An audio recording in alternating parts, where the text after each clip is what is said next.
Hey, good morning, good afternoon, good evening, everyone. I hope you guys are having a very fantastic morning, afternoon, or evening. And I hope all of you can hear me. Okay? I hope you all can hear me. I am trying to do two live streams at the same time. And I do not think that that is a good idea. So I'm going to do just one. And I want to be sure that the one that I'm about to end is the right one to end. That's what I'm trying to do right now. So, with that being said, let me end the one that needs to be ended. Yep. And yeah. Thank you. And yep. So I've ended the right one, and now I'm left with the other one. All right. Welcome everyone. Welcome. It's lovely to have all of you here. Um, it's been a while. It's been a long time. Okay. It's been a long time coming, but I'm here now, coming at a decent hour. Good morning, good afternoon, good evening, everyone. I hope you did not miss me too much. And I hope you are ready for us to have a very interesting, productive live stream. Uh, that is the hope, guys. That is the hope. That is what we intend to achieve today. And hopefully, God willing, we are going to have a very interesting live stream. Okay? So get ready. Get ready. All right. Let's go. Okay. What is going on? What have you all been up to since you last saw me? I'm happy to see John. We're not many, with me right now in this life, which is kind of hurting my pride. I thought I was a global superstar, but I have only 13 people watching me live. That's hurtful, guys. What's going on? Please smash that like button. Smash it, destroy it. Smash the like button. Do all the YouTube things. Send this to your friends and family. Okay, I'm about to talk about something that is of global interest. Okay, this is global interest stuff, and I want everyone to hear me. Okay, what I'm about to deliver is prime time television worthy stuff. Okay, this is high level material that I'm about to unleash. We're about to talk about somebody who is very important, Candace Owens. So if you are not tuned in right now, if you don't get people who need to be tuned in, you are doing a great disservice to your friends, your family, your loved one, everyone. Okay. So yeah, like I said earlier, we're going to be talking about Candace Owens, a very wonderful person. A lot of people have gone ahead of me. I kind of dropped the topic, and I still want to drop the topic. Is that I wanted to do a live stream today, and I was like, what topic do I focus on? I wanted to talk about, what is happening in my own country, or, a couple of jihad news that is going on out there. But then I go online and I see that Candace Owens is really making headline. Like, she's really killing it. She has really gone above and beyond. She has outdone herself. Okay, Candace Owens have outdone herself. Many of us thought such a feat is impossible, but Candace Owens have proven us wrong over and over again, because this is the kind of remarkable woman that she is. Okay, she's the kind of remarkable woman that has outdone herself over and over again. There is no limit to this woman. She's extraordinary. She inspires me, to just go out there and be shameless on social media, exploit the death of your friend, put the friends of your friends, the friends of your friend, put them at risk, expose them to all kind of hazard, and mock those who have been attacked, like Tim Pool. And it's been exceptional. She has been a great inspiration. You guys already know me. Like, from the first time this started to become an issue, I did multiple live streams on this, and I just got tired of talking about it, because I felt I felt the people who need to speak about this are not saying anything about it, and I don't know why I have to be the one to say something about it for them. I don't know why they are treating it the way they are treating it, but many of them have been quiet. And of course, people I meant were many of the prominent conservatives who have podcasts, the podcast bros, from Daily Wire. Of course, we have two from Daily Wire that have spoken out about it. We have like Ben Shapiro, you have Andrew Clavin, those ones have been talking about it. But then you have the two Catholics who are like, nah, we shouldn't be, no punching to the right, all those stuff. we had all of that going on, and I found it very disappointing. And they were not the only ones. You still had other people beyond just the Daily Wire who were just quiet about this. They will say nothing about it. They will act like the situation doesn't exist. People like Matt Walsh have chalked it up to, oh, we are not going to say anything about this because it is our friend. It is our friend, and we don't want to speak ill on our friend. We don't want to pile on while the crowd is piling on. We want to stay out of this so we can maintain friendship. I thought many of their excuses were immoral. And I voiced it out here on this channel. Those who have been following us on this channel know that I called it immoral. I said it is not good that you see something bad happening, and because the person who is doing it is your friend, and because there's a so-called pile-on, public pile-on on your friend, you don't want to join the pile-on because, you know, you have some higher moral code superior to all of us in morality because you don't speak ill of your friends. And, you know, you have different values than we had. You know all the things that Matt Walsh talked about. I'm still not over the whole thing he said. Trust me, it's going to take a while because, I mean, I think he said some of the things that is going to remain with him for, except, you know, the internet sleeps. But I know the internet, one day you're going to wake up and it's going to, one day will be your day on the internet. And all those things that he said will come out. And people are going to be like, you know what? Today is the day we talk about Matt Walsh. But this is not about Matt Walsh, okay? This is about Candace Owens and the people who are now speaking up about the terrible things that she has been doing for, like, since the death of her friend. But she has started way before that. She started way before that. But now she has gone, like, she has quadrupled her effort, and it is no longer, for so many people, it is no longer avoidable. So many people have realized that conservatives, Republicans are going to lose the midterm elections. For me, it is something that I'm just excited to see. The defeat is something I'm excited to see. You know, I'm over it. You know, there's some things I talk to my wife about, and I'm like, she'll be like, these things usually upset you. They no longer upset you anymore. Why? I'm like, I'm over it. Especially when it has to do with some things that happen online. I'm like, I'm so over it. Like, I'm over it. You know what? You know, fine. I see some of the things she does recently, some of the things she says, how far she goes. And I just watch it and laugh. And I'm like, you know what? I'm so over this. I'm over it. It's Candace Owens. I will be stupid to expect anything good to come out of her, you know. I always say that this is a private saying. I don't know if I've said it in public before, but it's something I say in private. I say, nobody blames, no sensible person will blame a snake, a poisonous, venomous snake, when it bites someone. Nobody is going to blame that snake for doing what the snake is going to do. People that are always going to be blamed are people who thought, oh, that snake is not venomous. Oh, of course, it can be a pet. We can keep it in our house. We can have our children play with it. Those are the people that I have an issue with, you know. So Candace Owens is like that venomous snake. Venomous snake is going to do what the venomous snake is going to do. She's going to attack. She's going to poison people's minds. She's going to say horrible, vicious things. She's going to do all of that. I have no issue with it at this point. People I have issue with are people who still don't treat her as a venomous snake. They still pretend like she's somehow, you know, a chihuahua, a pet puppy of theirs. So whenever I see some of the things that just happen, I just sit back, relax, and just enjoy the show. As far as Candace Owens is concerned, you guys already know I started a second channel where I focus on the bliss of jihad. And that is what I don't know. My name is supposed to be somewhere around this, but it's supposed to be somewhere here, but it's not showing. You're supposed to see the name of the channel, Bliss of Jihad. You know, if you've not gone over to the channel and subscribed, you are missing a lot. A lot of great content is being pushed out on the other channel that if you are not subscribed yet, you are missing. I believe John is going to put it in the comments for you guys to go and you know, and subscribe to the channel. I've been doing great work there. You know, you might think, oh, Frank, where have you been? That is where I have been. I've been posting about it also on my YouTube post as well. So yeah, but anyway, welcome everyone. Welcome. That's my introductory rant. How are you all doing? Someone said Candace cooked again. Oh, she has been cooking. It's just she never left the kitchen. Okay. He said, Candace, the gift that always delivers. Yes. Yeah. Philip is asking, John, my man, how are you doing? John, how are you doing? So it would take me and John, we live in the same house or something, or we speak every day. It's interesting to know that I've not spoken to John in like how many days now? John, when was the last time we spoke?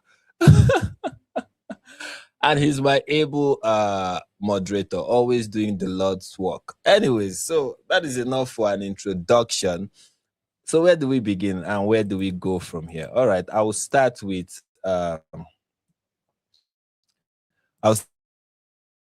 this tweet from what's it called? This tweet from Ridvan, that's the apostate prophet. Okay, so he made this tweet where he was talking about Candace Owens and talking about who has been benefiting from the death of Charlie. Candace Owens have also been asking the question, like, who benefits? We need to get to the bottom of this. Who are the people who are actually benefiting from this? And I don't know why my Twitter doesn't want to load, or it's taking forever to load. What is going on? Come on, we need to see that tweet. But while we are waiting for that, or maybe I even have it here, who knows? Yeah, I have it here. Yeah, I have it here.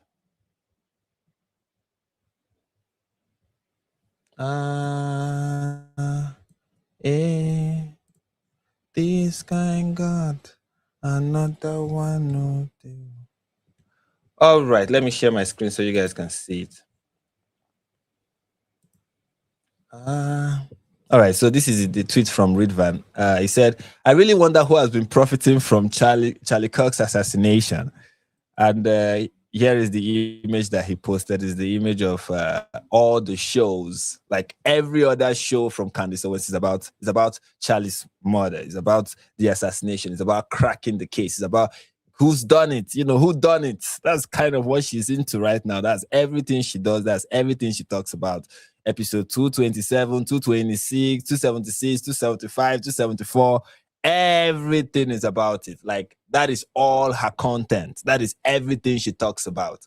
Okay, that is everything she talks about. Before we get to her drama with Tim Pool, which this live stream is about, I want us to look at Erica just went on, I think not too long ago, went on Fox and Friends, or Fox News rather, and she was interviewed, and she had something to say about to Candace Owens, even though she was not mentioned by name. But any person can clearly see that, Erica is talking about, with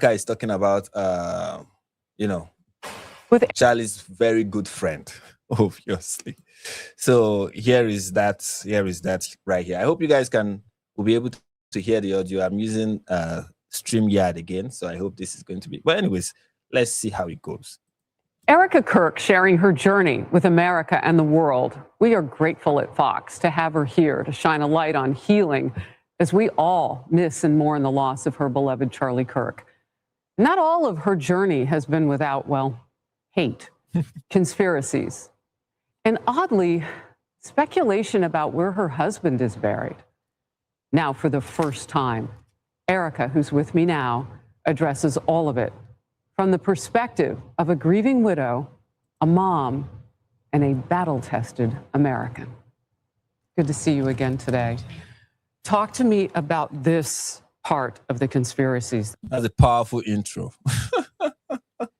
I think that is where Tucker Carlson learned how to, I think it was on Fox News that Tucker Carlson learned how to write his annoying propaganda-reading in intros, where he says all those, you need to see Tucker Carlson's intros whenever he wants to do all those ridiculous interviews and how he introduces it. I think he learned that at Fox News. It's so amazing. By the way, guys, please, you can support the channel by sending, if Candace Owens can profit from it, so can I, okay? Right now, I don't even care. Like, if she can profit from it, so can I. So please, guys, send in your send me money, okay? Send in super chats. In fact, I have a very better system set up right now where I separate the super chat from every other chat, so I won't have a problem getting to your super chats. Every super chat will be read. So please, guys, send in those super chats. It helps the channel a lot. And you can also go to buymeacoffee.com / NIG perspective, and please keep the live chat engaging, so I will know that I'm still talking to real people. Okay, you can say hi or something in the live chat. Talk to me, I might respond. Okay, keep talking in the live chat so I will know that I'm still live, because if you don't say something in the live chat, I begin to doubt whether I'm even alive. Okay, so yeah, anyways, let's get into this. that are out there, this disturbing part that people are trying to guess where Charlie is. Can I have one thing? Can I have one thing? Can my children have one thing? Everything was public. We will be building the most beautiful memorial for my husband at Turning Point USA, and it will be for the world to see, and it will be spectacular, and it will have basically museum style for our Charlie, for my Charlie. But can I have one thing? Can my babies have one thing where we hold it sacred, where my husband is laid to rest, where I don't have to be worried about some secular revolutionary coming and destroying my husband's grave while my daughter is sitting there praying? One thing, that this is my husband. Yes, he was Charlie Kirk to the world, and I know so many people love my husband, and I am grateful for that, but this is my husband, and I want to be able to have one thing left that is sacred to our family, to my in-laws, to my babies, and to my parents. One thing. What are they taking from you right now? Nothing. But I will tell you what they are doing. It reminds me so much of chapter 6 in the book of Nehemiah. He is building a wall, and the townspeople are at the base of that hill saying, Nehemiah, calling him all these names, saying all these things, come on down. Every single time he had the same message 4 times in a row. I cannot come down. I am busy building. That is how I feel. I do not have time to address the noise. My silence does not mean that I am complacent. My silence does not mean that somehow Turning Point USA and all of the handpicked staff that loved my husband and my husband loved them is somehow in on it. We are busy building. And you know what I thought? I thought these people are human. We are all grieving in our own way. And they are trying to find the answer to something that happened that was so evil. They are trying so hard. And I get that. We're doing the same. Anytime we hear a lead or anytime we hear anything, we send it to the authorities. Please dig into this. No rock will be unturned. I want justice for my husband, for myself, for my family, more than anyone else out there. So for me, you want to keep telling me to come down while we're building? I don't have time for that. But here's my breaking point on that. Come after me, call me names, I don't care. Call me what you want, go down that rabbit hole, whatever. But when you go after my family, my Turning Point USA family, my Charlie Kirk Show family, when you go after the people that I love, and you're making hundreds and thousands of dollars every single episode going after the people that I love because somehow they're in on this, no. You know, I have to say it. I've never seen you like this. No, this is righteous anger because this is not okay. It's not healthy. This is a mind virus. Yes, I believe in our judicial system. I do. We have a hell of a team working on this. Excuse my French. But this is not okay. Your French is So excused. you want to put these people back in the box where they've been creeping from? I don't care what box you're in. But just know that your words are very powerful and we are human. My team are not machines and they're not robots. They are human. We have more death threats on our team and our side than I have ever seen. I have kidnapping threats. I have, you name it, we have it. And my poor team is exhausted. And every time they bring this back up, what are we supposed to do? Relive that trauma all over again? They watched my husband get murdered. I have no idea how I would have reacted if I was there that day. And thank the good Lord that I did not have to see that happen. But my team, they are rocked to the core. So why every single day do they have to be dragged through the mud, analyzed, hyper-analyzed? You know, the conspiracies that are out there, all of the like. Do you think that there is more of it now because you do shine your light? I mean, did people just expect you would just go away? I don't know what they expected. I don't know what they expected. They pick on you because of your accessories. I mean, I've seen some of it. Oh, yeah. No, at this point, it's what, the conspiracy collection. Get it before Christmas. Like, seriously, you will, if you want to find and pick me apart, go right ahead. I do not care. I don't. This was happening before Charlie was murdered. Both of us have been through the ringer of people will call you whatever they want to call you. They will. But I have seen it firsthand impact the people that I love, and I'm done. I'm done. And if people think that I was just going to wilt away, I'm not going to sit in a corner and cry and be in fetal position. This is a duty to my husband, and it's an absolute honor, and I will never back down. And so my message to them is to stop. To stop. And that's what we will say here on Outnumbered 2. Yep, and that is the end of her powerful message. She's saying, look, the conspiracy theorists, the Candace Owens, the people who come up every episode with new theory of how Charlie was killed, who did it, is it the Israelis, the Egyptian, the French government? There is nothing that we've not heard of at this point. All the tips more tips at Candace.com. Powerful tips are being dropped. And she's saying, Candace, I need you to stop. Although you can see that she's not mentioning her name because, I mean, Candace Owens is the boogeyman. You say her name 3 times and she's going to appear. So, you know, nobody wants that. Nobody wants to see Candace Owens appear. So, yeah, that is what she's dealing with, and that's what she has to say. And a very powerful message, very, very powerful message. I wish she had done it earlier. She didn't have to wait this long. But anyway, you know, everybody do whatever it is that they want to do, the way they want to do it. Candace Owens had been on, I think her latest interview was with Russell Brand. You know, one thing you need to know is that grifters, they move in pack. And Russell Brand had her on. And, you know, let's listen to some of the wonderful things that that she said over there at Russell Brand when she was with Russell. Charlie's life could have been in this video. She said Charlie's, you know, the usual thing, the usual banger. You know, nothing about his life was real. Everything about his life was, you know, made up. It was the Truman Show. You know, nothing about his life is real. You can already see the caption here, the Truman Show. So just so you know who Erica was referring to, for those who are wondering, maybe you are new to this, you don't understand what's going on. Who is Erica referring to? Here is the person she's referring to. Charlie's life could have been the Truman Show. That terrifies me more, that nothing in your life is real. I don't know. I know that Russell Brand just gave his life to Christ not too long ago. But, dude, get a shot. Like, wear something. What is with, you know what? Fine, you know. He's new to the faith. Let's not put too much pressure on him. God is working in his life, you know. But please, my dude, just wear a shirt. I mean, wear clothes up. Wear something on top. You know, something like this. You know what? Continue, Russell and Candace.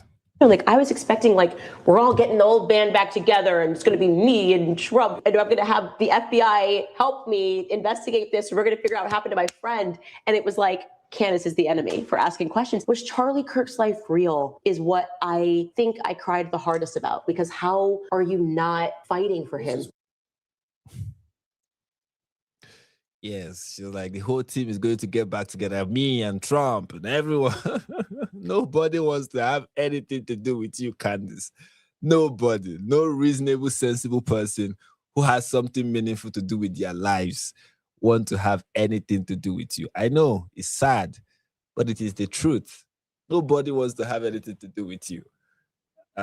You have to really think so highly of yourself, you know, to really think, yeah, we're getting the whole team back together and I'm going to be involved and they're going to involve me and I'm going to be there. It will be me and Trump. We'll be doing this coordination. You know, Trump is going to cease being president of the United States and having to run the things he has to run, have to be in charge of the border, has to be in charge of geopolitics, you know, have to be in charge of so many things, stop the drug cartels from coming in from Mexico. You know, instead of him investigating the investigation of Charlie's murder to the FBI, the people who are, or not even the FBI, even the local police, whoever it is that is investigating, instead of relegating it to them and let them do their job, you know, Trump is going to leave all the other things he has to attend to, and, you know, have Candace Owens be like the head, and he's going to be like assistant, and, you know, Candace is going to pick up the phone and say, Trump, I need this information, and it's going to be delivered to him. You know, there's going to be this round table. They're going to be in the Situation Room at the White House, you know, coordinating the whole thing. The whole band is going to come together. Really, Candace, are you serious? You know, interesting stuff. And Russell is just listening to all of that going, oh yeah, beautiful, shirtless, of course. Powerful stuff. Powerful, powerful stuff. There's Erica another thing one. is like, you got to be at some level terrified, right? It's either the greatest evil that ever happened, or she's terrified and she's in this position. And I think the mistake they made, and I've said on my podcast, she should have never become the CEO and chairman overnight. Because now when people have questions, you got to answer them, right? You're not just a grieving widow, but you very quickly decided that you were equipped to be Charlie. Well, guess what? That's going to be a trial by fire. Charlie had to go through it. It's painful. And so people are feeling like, hey, it's not fair to ask her any questions because her husband just died. They should have put in place an interim CEO. Like, that's what any company would do. You would just say for a couple of months, give everybody time to grieve and kind of address the fact that this is like a new company and like we've got to figure things out without the head of the company, you know? So I think they made a managerial error. You see her?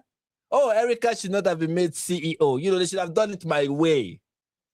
I love this woman. I love this woman. She's just so brilliant. So brilliant. I love this woman. Keep going, Candace. Do you think these things Keep are connected? going. Brigitte Macron's true identity and Charlie Kirk's murder? Yes, I think it's all connected. And I think in many ways we already live in this sort of one world government system. Maybe it's two worlds, but in terms of the West, I don't think there's any difference in the governments. And that's kind of the point that we're making, and maybe why the Charlie Kirk case is so crucial, because it's showing us that, wait, what is the divide here between America and Israel and France, right? Somebody in the French government alerted me to an assassination attempt.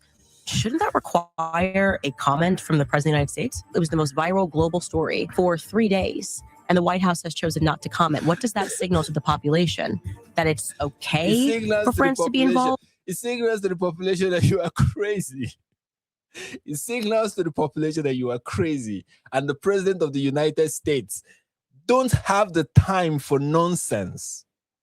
Nobody has the time for nonsense. There is no assassination attempt on your life. Nobody is trying to take you out. You are not like Charlie. Unlike Charlie, you are at great advantage to the adversary of the West.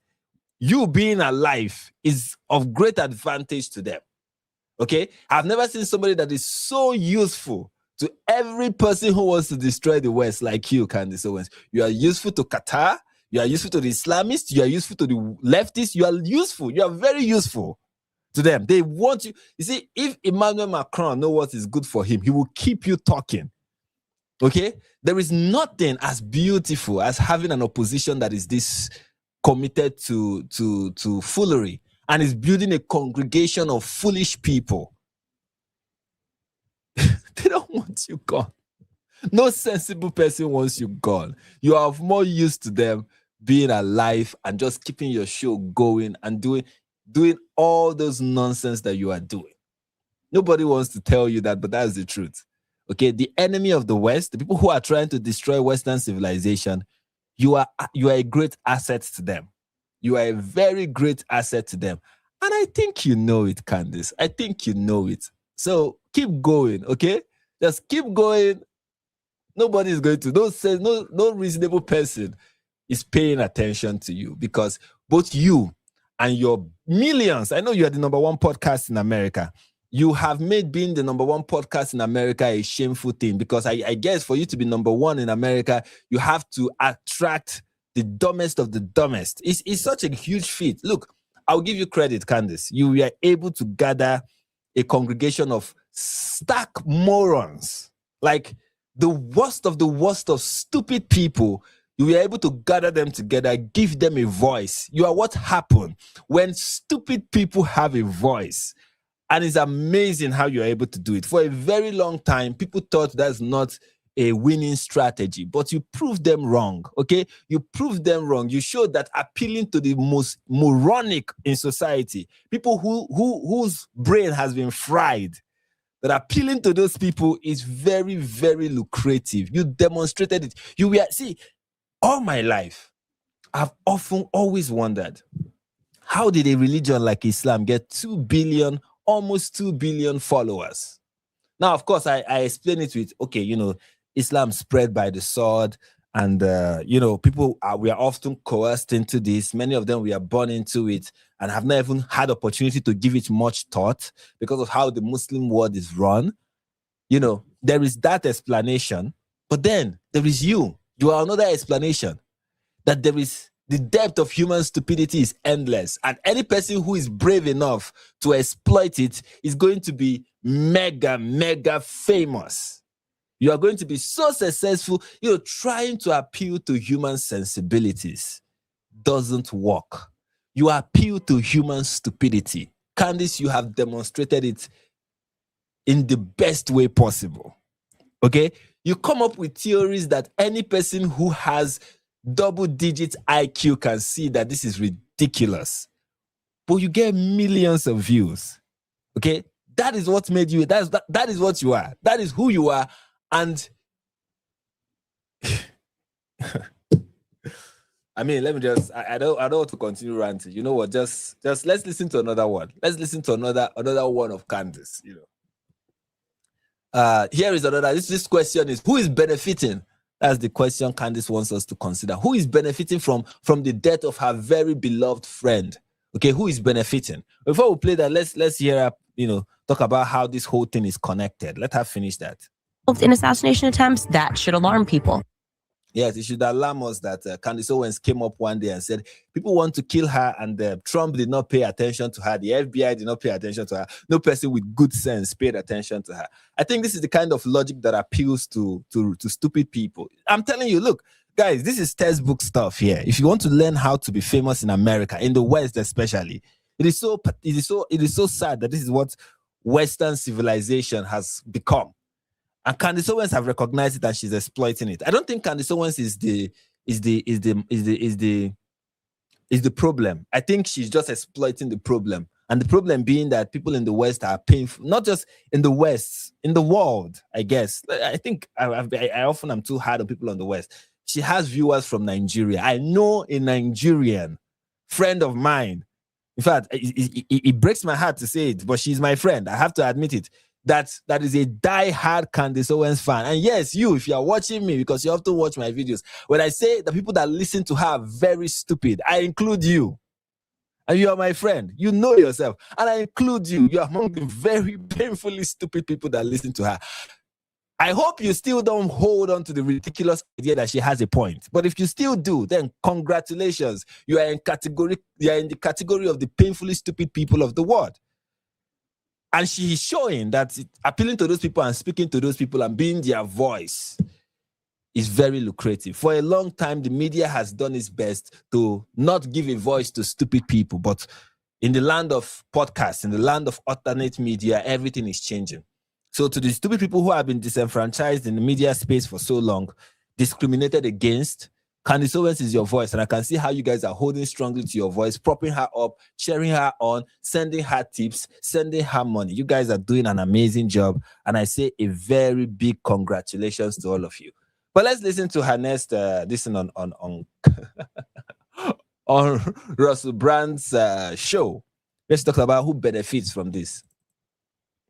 Who benefits from Charlie Kirk being killed? I also know that whenever I've seen it my whole life, a lone gunman killed RFK, Martin Luther King, Malcolm X. I know that's a lie, so yeah. I'm open. Look, I can tell you that from the moment that Charlie got shot, and I can't explain it, and maybe it's because Charlie would tell me all the time that he was going to die young, and I showed those messages, and I knew it was big. I didn't have the players. I certainly didn't suspect Turning Point USA would be, as I believe, involved in a cover-up. It doesn't necessarily mean they were involved in plotting to kill him, but I do believe that they have betrayed him since. And I am comfortable saying that today because I know that they have told lies. I know that they have withheld information that if truly you were motivated by goodness and truth, you would come out and you would say it. Like there are people at Turning Point who Charlie texted the night before and said they're going to kill me. If you're trying to figure out who killed Charlie Kirk, wouldn't that be a good thing to come forward with and to the public and say Charlie thought that he was going to be murdered the night before? And they are being very strange about details on that day. And so it's the absence of answering and the blaming and the yelling that feels off to people. And I think that's fair. I think spiritually, people are sensing their intuition is coming online and saying, this just doesn't feel right. Yeah. Based on vibes. It doesn't pass the vibe check, ladies and gentlemen. It doesn't pass the vibe check.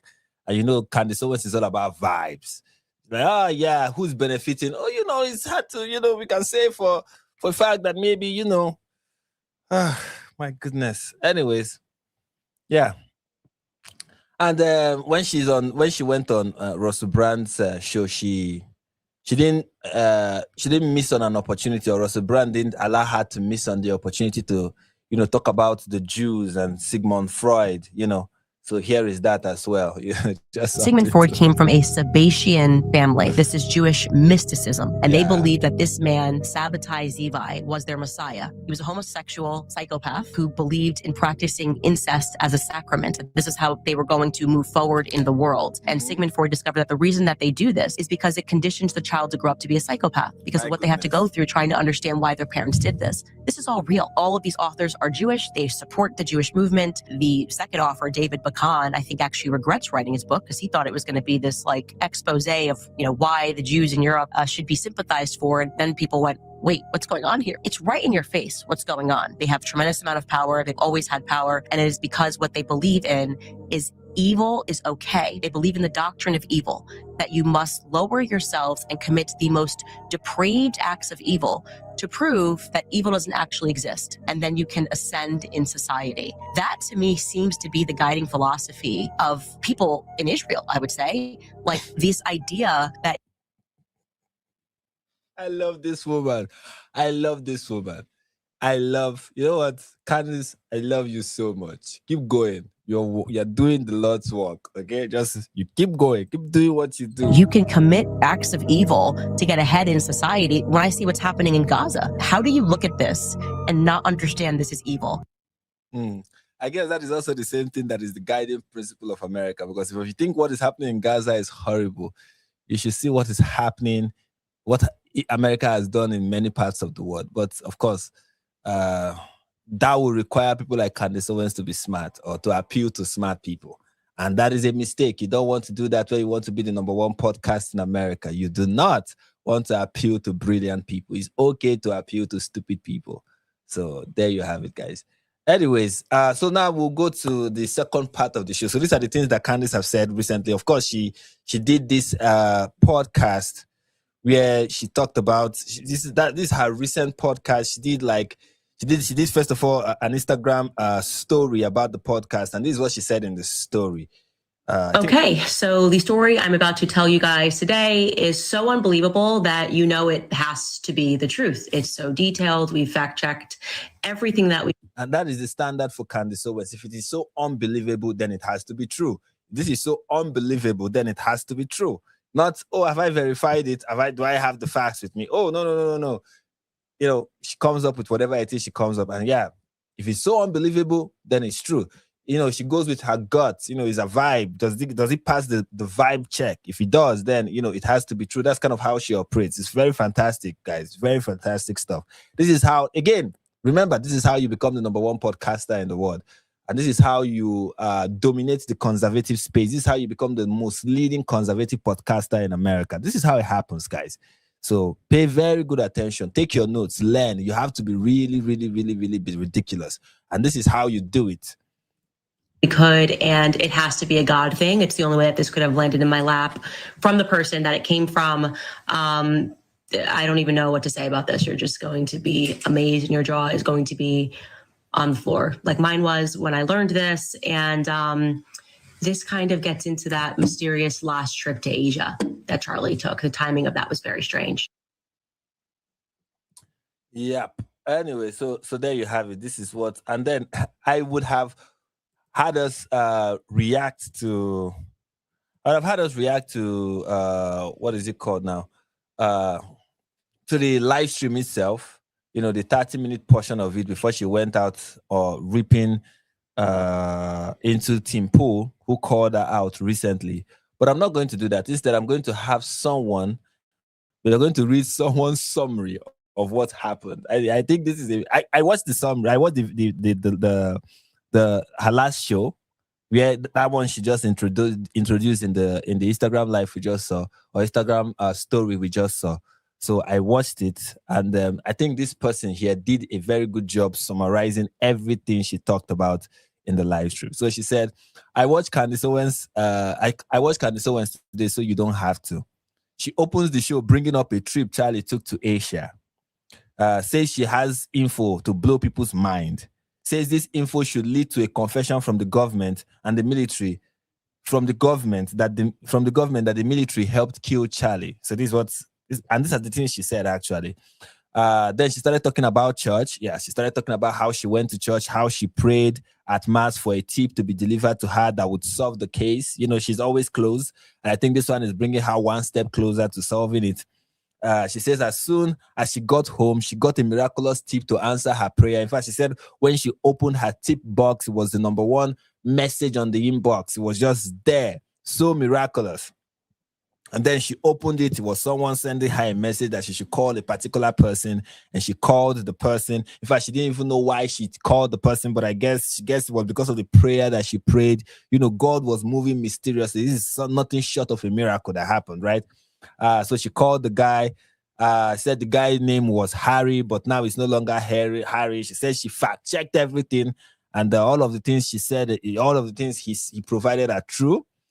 Said that this certain guy will do a lot of interviews soon. Said something happened on September 8th that made Harry think that there was a military conspiracy against him. And then to introduce Harry, she went to 35 years ago, how Harry was part of some cartel underground tunnel stuff that shows that the military was working for El Chapo. Yeah, she said that, and that there were photos. Does this Harry guy have those photos? Of course not, but we are going to believe Harry's word because, you know, his timeline checks out. Then she rambles on for what seems like forever about Harry's past and how the info literary, he said this info literary has nothing to do with anything at all, but then reassures everyone that she will tell us what this has to do with Charlie soon. Harry was on the run for his life for years. Yeah, according to what Harry discovered in this tunnel and how that uncovers the truth about how, or the reality, the conspiracy about how the US military was working for El Chapo and all this drug and the cartel. After he uncovered all of this, you know, Harry's life was in danger. There were hitmen after him, lawsuits against him. He had like a gag order against him. He had to sign an NDA. They were after him and he was on the run. They wanted to take his life. And then after 35 years, all of that was over and all of that ended somewhere in maybe May or June, sometime this year. And then Harry decides that, you know what, I'm going to find answers to why people came after my life. And then she says Harry then decided to go to some military base in, where's that place now? Some military base somewhere, you know. On September 8th, Harry was in a hotel. Harry claimed he noticed special forces at the hotel that night. Next day, Harry ran into some soldiers while out and about. Harry said there was some sort of high-level military meeting. Says Harry claimed that Brian Happel, that is Charlie's head of security, was at the military meeting. Harry says, she said Harry was interrogated for 7 hours after stumbling upon this meeting because they believed he was a spy.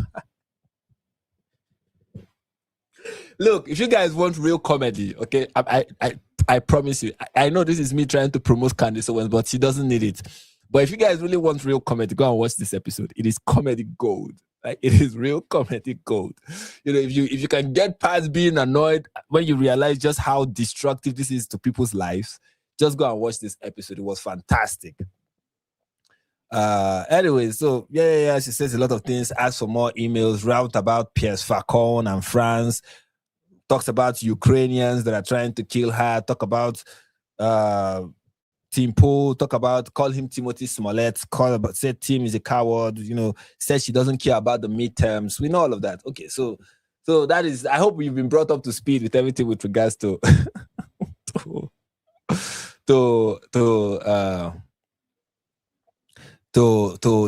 Candace's new episode. She's also claimed that Charlie sent a text to somebody named Dan Flood that he was going to be killed on the day he was killed. She also said that, you know, this is in past episode of her show. She also said something to the effect of some trafficking. I think you guys need to listen to that trafficking part. I think that one needs to be. This one is crazy. This is bigger. I want you guys to just look at this. This thing you are seeing over here. I hope you can see my mouse hovering. Let me be sure that my mouse is hovering. Okay, yeah. This you see over here are the countries that are responsible for Charlie's assassination. You have France, you have Israel, you have United States, and I kid you not, you have Angola, Africa. We are involved, guys. For the first time, something huge is happening, and Africa is part of it.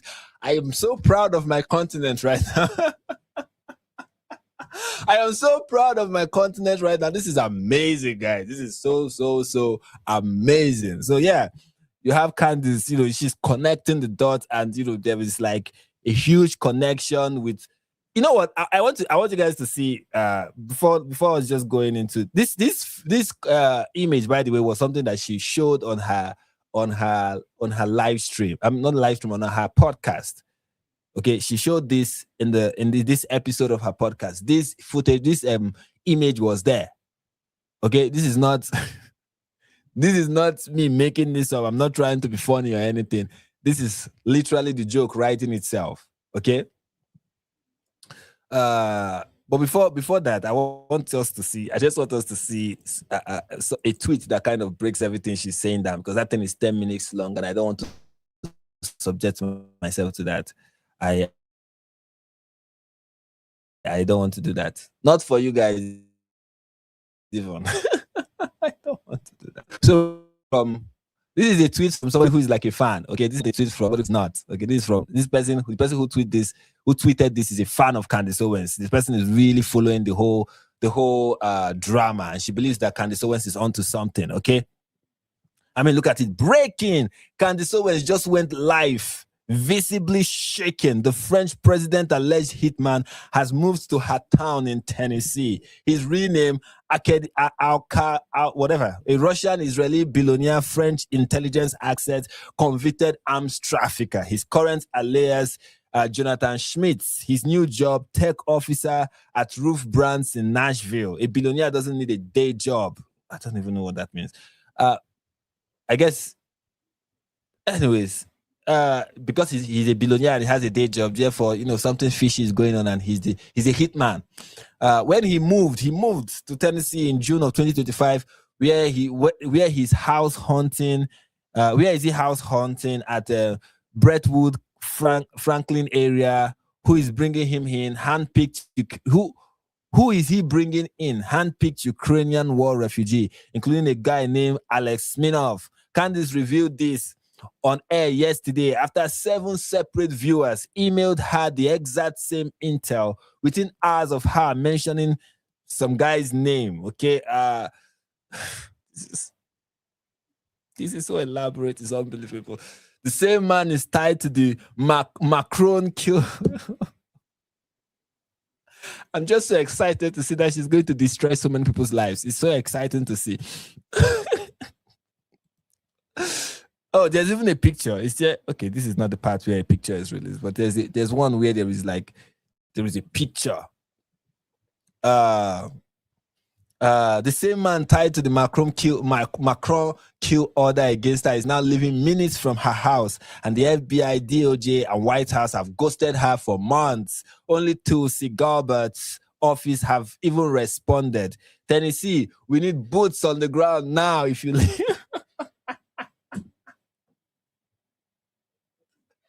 Candace area is the war zone. We need boots on. We need boots on the ground now. Okay, if you live in Tennessee, Franklin, Brentwood, you've seen this man. Works at Roots Brand, goes by Jonathan Smith. He's a heavy Israeli and Russian accent, surrounded by new Ukrainian refugees. Billionaire who suddenly needs a 9-to-5. Take photos from a safe distance, note addresses, license plates, anything, and immediately send to at real Candace Owens or myself. And most importantly, contact local police plus ICE. This is not a drill. It's not. This is the guy allegedly sent to finish the job. To finish the job.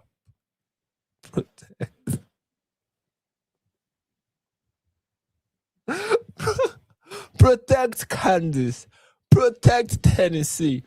Protect America. Tag every TN patriot you know. Flood ICE and local police tip line. We, the people, still have the power when the feds refuse to act. Retweet this and tag FBI Director Kash Patel and the FBI Director Dan Bongino and FBI and real Donald Trump, and keep the pressure on them.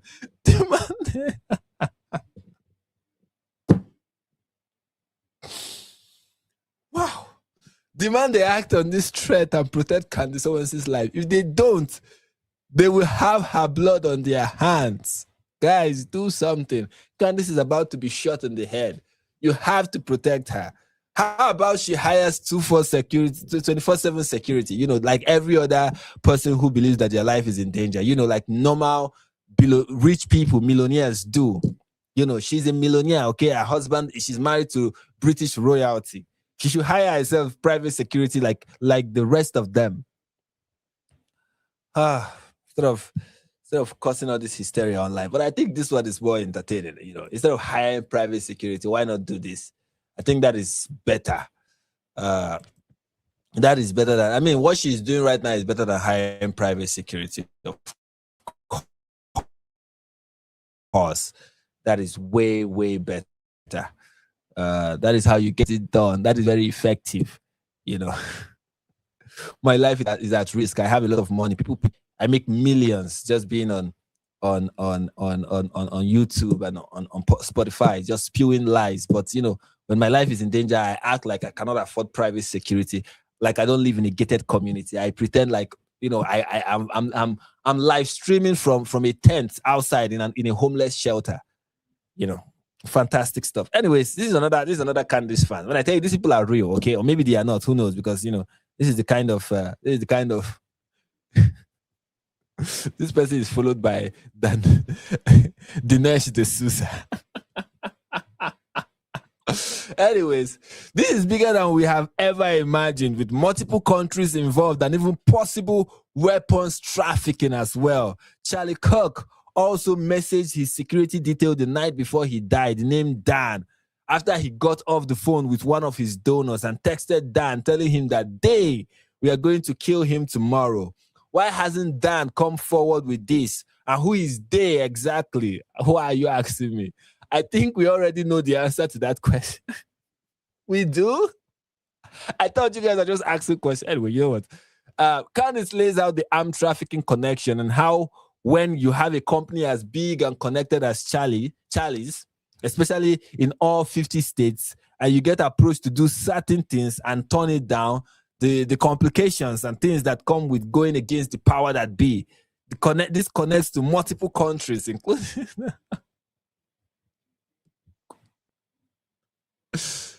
You know, it's too simple to just say,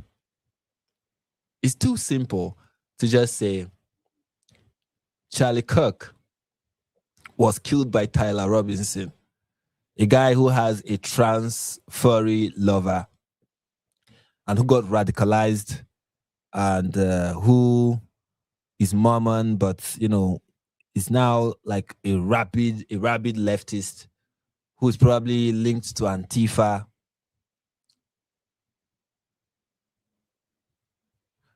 You know, it's too simple. It's too simple to believe that.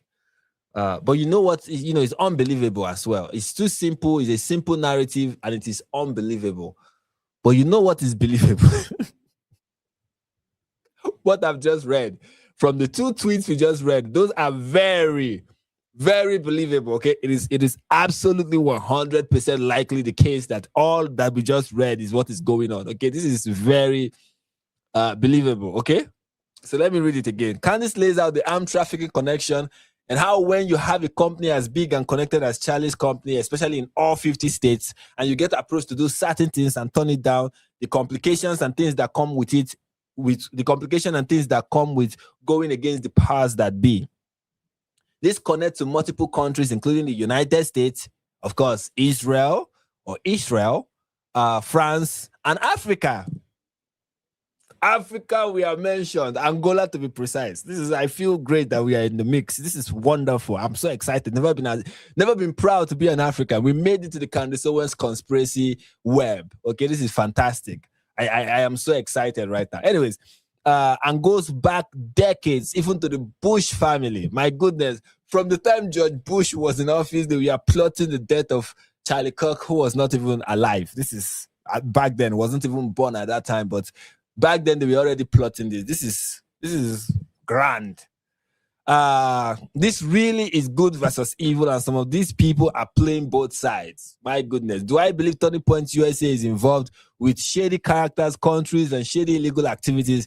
Yes, Charlie was assassinated and nobody there even cares. And it's acting like nothing they do isn't extremely shady. This organized crime is nothing new. It's just now, it just now got exposed in a circle you thought it could never happen in.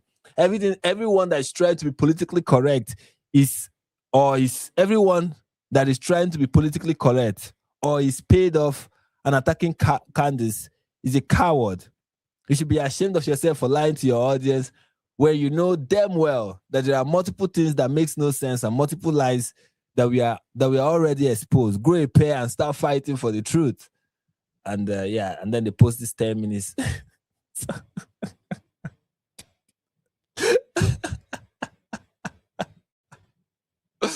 Fantastic. So these are the people who watch Candace Owens. There's one sarcastic response that I saw, and I thought it was very interesting. I want to share it with you guys. This is from someone on Twitter. Her podcast episode where as you can see I muted Candace Owens on Twitter, so I don't usually see her tweets. She said, today on the show, Kash Patel is asked about France's potential involvement in Charlie Kirk's assassination. His non-answer should unnerve you. Charlie Kirk's opinion on JFK assassination resurfaced and seems especially relevant. We receive another tip regarding France's potential involvement. Join us live. And somebody said, by the end of the week, South Africa, Antarctica, the Huey Wigman tribe from Papua New Guinea would be involved in this conspiracy.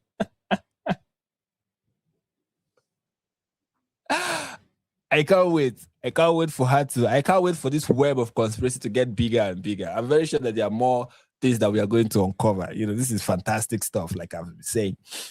All right, so now let's get into Timpo. Okay, but before that, let's look at some other people who have been responding to what is going on. Let's look at there's this guy. I think he's a guy. Yeah, this guy, he does amazing work on Twitter. And here is one of his responses. He has released a longer video on Twitter where he debunked just the whole Egyptian plane conspiracy theory, which is one of the easiest to debunk, right? The Egyptian plane conspiracy theory. He did a longer video debunking that, and also debunking the claim that Charlie was not sent to the best hospital. That is one of Candace Owens' claim, that Charlie was not sent to the best hospital or the closest hospital. So we are going to look at him try to debunk that. And some of the things he said I don't agree with, but I think it is interesting to listen to what he had to say about everything. So pay attention to this. Owens always brings the receipts. But is she reading them right? In episode 245 of her show, Candace mentions that, according to tips, Charlie was not brought to the closest or best hospital. We've also received a lot of tips that the hospital that Charlie was taken to is not the closest hospital. And it also would not have been the number one choice hospital for someone that was suffering from that sort of a wound. Like, it was a trauma 3 center. He was taken to a smaller regional hospital that was a little farther away and was also less equipped for the trauma that he suffered, that he was taken to Timpanogos Regional Hospital. She lists this as one of too many things that just don't add up. But it does add up. If you do the math, Candace is right. Charlie was not brought to the closest hospital because that one, Orem Community Hospital, can't handle gunshot wounds. It's not listed as a trauma center by Utah's Bureau of Emergency Medical Services. Candace is also right that Charlie was not brought to the number one choice of hospital because that one, Utah Valley Hospital, is almost 4 miles away, according to Google Maps. So what's the closest hospital that could treat him while he was bleeding out? The one that he was brought to, Timpanogos Regional, a level 3 trauma center only 2 miles away. So, But all of that is boring, okay? All the things you're just listening to that's so boring. I mean, who wants to hear any of that? Who wants to hear why? Nobody needs explanation. Just go in there and spew whatever it is you want to spew. You see, this is why nobody listens to people like this. This is why people like this don't get attention. You are making so much sense and it is boring. You have to come up with something grandiose, something unbelievable. You have to be like, yeah, there is something there. We need to question this. We need to prod the narrative. We don't know, but we know something is going on here. And then you build up, a web of conspiracy from just this, whatever it is that you're just noticing. Okay, this noticing, you build up a web of conspiracy theory from it. And now you are going to be the #1 podcaster in America. This guy had such a great opportunity. And as you can clearly see, he's blowing it up. No, you have to go with the flow, prod the narrative, ignore reality, pretend like none of this exists because that is more interesting. And trust me, there are a lot of crazy people who will be interested. So Candace cited tips, said the official story didn't add up, but did she do the math? But wait, there's more. In episode 253, she pivots. But then we received an email from somebody in the medical staff at UVU saying, I'm certain that he was here. And I have a medical file that in the text that we received at 2:08 p.m. saying that we're not allowed to touch the medical file. And here is the entry in the UVU system. By UVU, she means Utah Valley Hospital. Now remember, we just established that hospital is further away than Timpanogos, but she doesn't correct the distance claim. Instead, she raises a new suspicion that Charlie was treated at Utah Valley Hospital in secret based on a leaked medical file. So first, the tips were saying that Charlie wasn't brought to the correct hospital when in fact he was. Then the tips implied that Charlie was brought in secret to a different hospital. So which one is it? Is the issue that he was brought to the wrong hospital or brought to the right hospital in secret? And by the way, there is an explanation for why a medical file existed at Utah Valley Hospital. I'll cover that in another video. Now, you might think I'm cherry picking. After all, she made a mistake on the hospital distances, but didn't she identify a bunch of other weird gaps? Yeah, she did. And the biggest issue here actually isn't that Candace can make mistakes. I do too. It's that the goalposts keep moving and always in favor of the skeptic. The issue isn't just mistakes, it's methodology. When one suspicious claim is disproven, it's replaced with an opposite claim, which is also labeled suspicious. And when a claim is disproven, then people say, well, it was just brought up as a tip, not a claim. But by the time that anyone can slow down long enough to do diligence and assess one suspicion, 5 more suspicions have already been brought. By the time we found out one thing about trying to respond to Candace Owens. By the time you are done responding to one claim, she has made 10 more claims. And that's what her fans are going to tell you. Oh, okay, you've answered that one. Okay, answer these 10 more things. They're like, gee, how can I even keep up? How can I keep going through all this? How many claims have been made? How many claims have Candace made? She makes 100 claims per day. Like every day she makes claims upon claims. How do you go through all of them? And you would think that, if somebody can show, usually a sensible person would think, or how sensible people think about this. That is one of the reasons why it is difficult to disprove, like her fans will say, who have disproved what she said. One of the reasons why it is difficult to disprove Candace Owens, one of them is also because, first of all, the fact that she's not even making a categorical statement and bringing evidence that can be refuted. Okay, that is one. But second is that sensible people are thinking, and many sensible people are thinking and looking at this like, okay, if you can just show 5 times that she's wrong, if you can just bring 5 instances of Candace Owens being wrong, okay, we've won.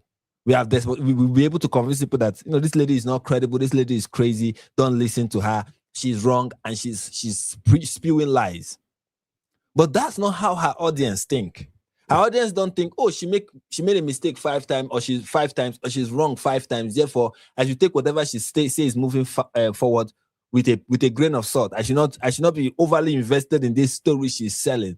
I should not think this is serious, even if I'm watching it for the entertainment value or because I'm intrigued by it. No, her fans do not think like that. What they want you to do is to answer every single claim. And if you answer 5, of the 1 million that she has made, or they see it as you just answered 5, and those 5 are not even crucial, by the way. What about the 900,000 more that you've not paid attention to? Aren't you noticing? Isn't it weird?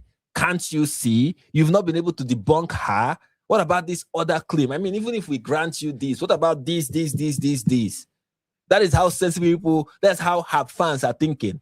And and what they want to do is to drag sensible people down to start looking at every single ridiculous claim. And you have to demonstrate that every single one of them is wrong. When you take one clip where Candace Owens is lying and you say, look, here is one time she's lying. This is a clear case of her lying. They say, oh, you don't even understand the context in which everything was said. You have to listen to like 4 episodes prior and 10 episodes afterwards for you to understand this one context in which this one statement was made before you can demonstrate that it is actually false. Because Candace will tell her fans that those people who are proving her to be false, to be wrong, to be lying, are taking her out of context. She's going to do that all the time. She will make claims, she will lie, she will insinuate, people will refute them, she will say that that's not the claim she was making. She didn't say that. It will keep going on and on and on and on and on. And sensible people are like, this is not a serious conversation. This is not a serious person to engage in. What she's just doing is destructive, plain and simple. And they're just tired of having to refute every ridiculous claim, every tip she receives. And it gets exhausting, but you know what? Let her continue. All that is needed to deal with Candace Owens is not even to bring good to answer every 1 million, 1 billion claim. That's not all that is needed. All that is needed to refute Candace Owens is for people in the conservative movement to unanimously, every reasonable person, because I know that right now in the conservative space, you have unreasonable people like the Hush twins, like Tucker Carlson. You have those people, but every sensible, reasonable person to unanimously say, Candace Owens is evil, what she's doing is wrong. When more people start saying it, her fans are going to start being, okay, you know what? Everyone is saying this lady is crazy. Maybe she is. For every time a prominent conservative figure comes out and says, Candace Owens is crazy, she loses credibility. That is the truth. As much as you might think, oh no, it's not effective. When Alibeth Stuckey came out against Candace Owens, she loses credibility because people know Alibeth Stuckey. They know her. If Matt Walsh is to come out tomorrow and say, Candace Owens is dangerous, she is evil, there are people who know Matt Walsh, who respect him. And the reason why, and supported the reason why they still listen to Candace Owens is because Matt Walsh has not said anything. Now that Tim Pool is talking about it, we are going to get into his comments recently. It is cracking the armor of Candace Owens and her fan base. It is destroying it. When more people come out and are willing to name her and say, this person is wrong. And I know she's going to send her army against me. I know from now onwards, I'm going to receive death threats from rapidly online incels who have nothing better to do with their lives, who think this murder mystery show that Candace Owens is putting up every 5 seconds is somehow real life. They are going to come after me, but I don't care.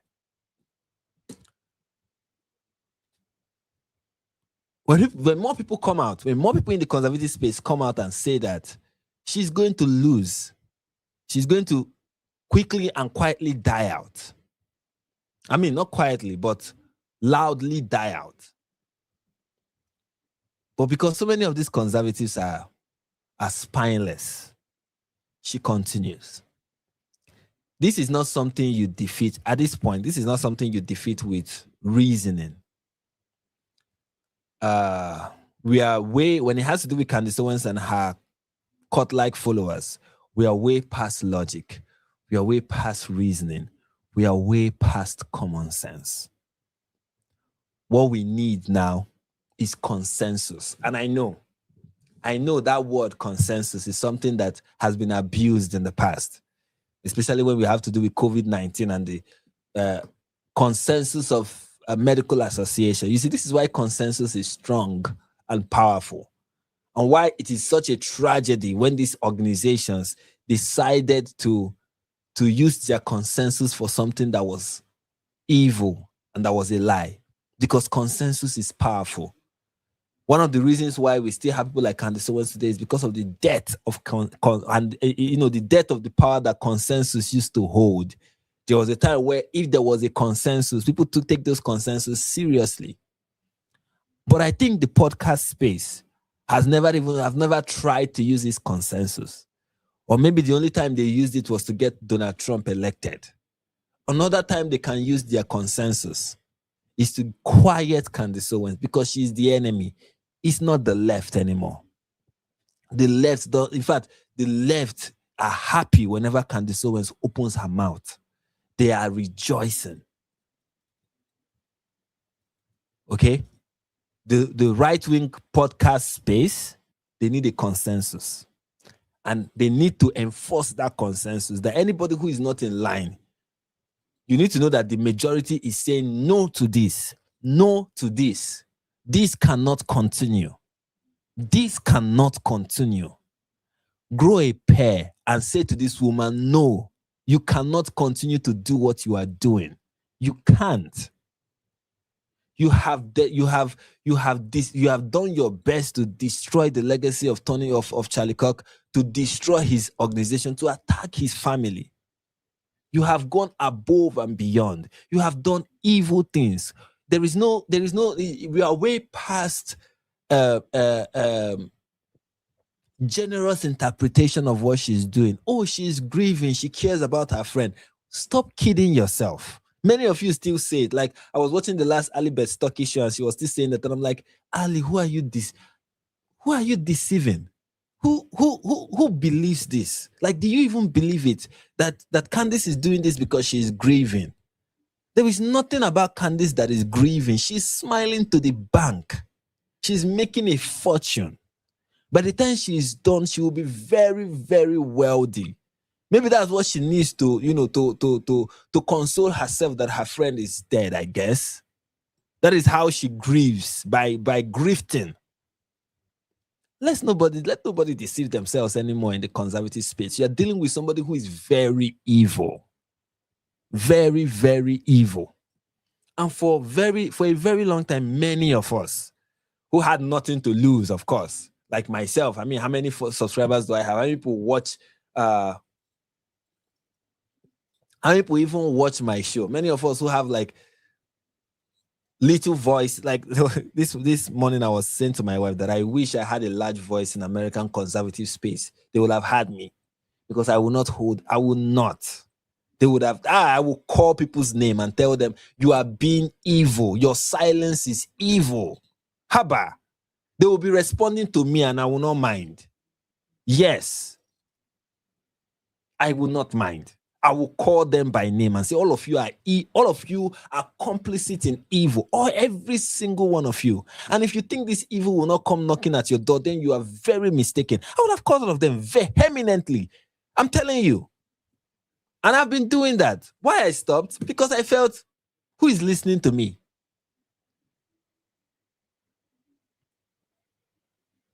You know.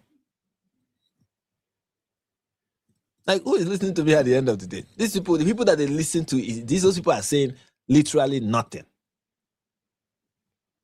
I compared this earlier to the case of Jehoshaphat. And I said it. I said, look, done with this she's my friend thing. Away with it. She's not your friend. We've been screaming it for a very long time. Nobody said anything. Everybody just pretended like, we are the crazy people. But anyways, so here is another person. This is from, who is it now? All right, let's hear from Nick Fuentes.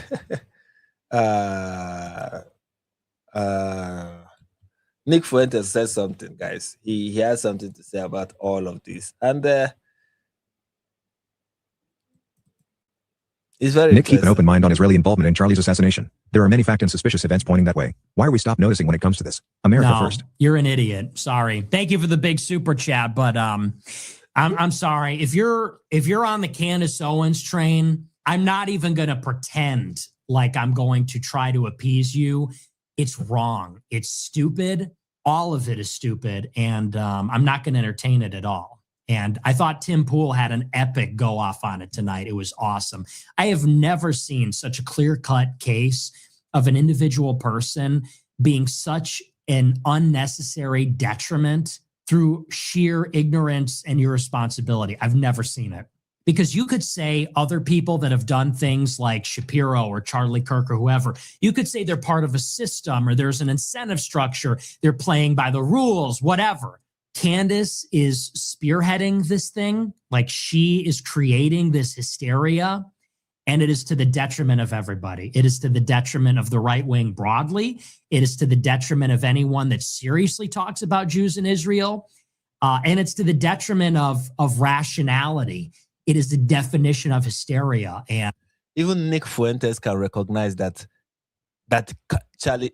Candace Owens is not good for his own movement. We are all about exposing Israel. Even Nick can recognize that she's not good for it. Like, she makes the JQ people look ridiculous. She makes them look insane. Like, they already like on their own are doing a fantastic job. But my goodness, she makes them look even more ridiculous. You know, and which is one thing about Nick Fuentes, that for all his flaws, and there are a lot of them. Okay, there are a lot of them. I don't prescribe Nick Fuentes at all. I think he's a very vile anti-Semite. But there's one thing that you cannot accuse Nick Fuentes of being: spineless.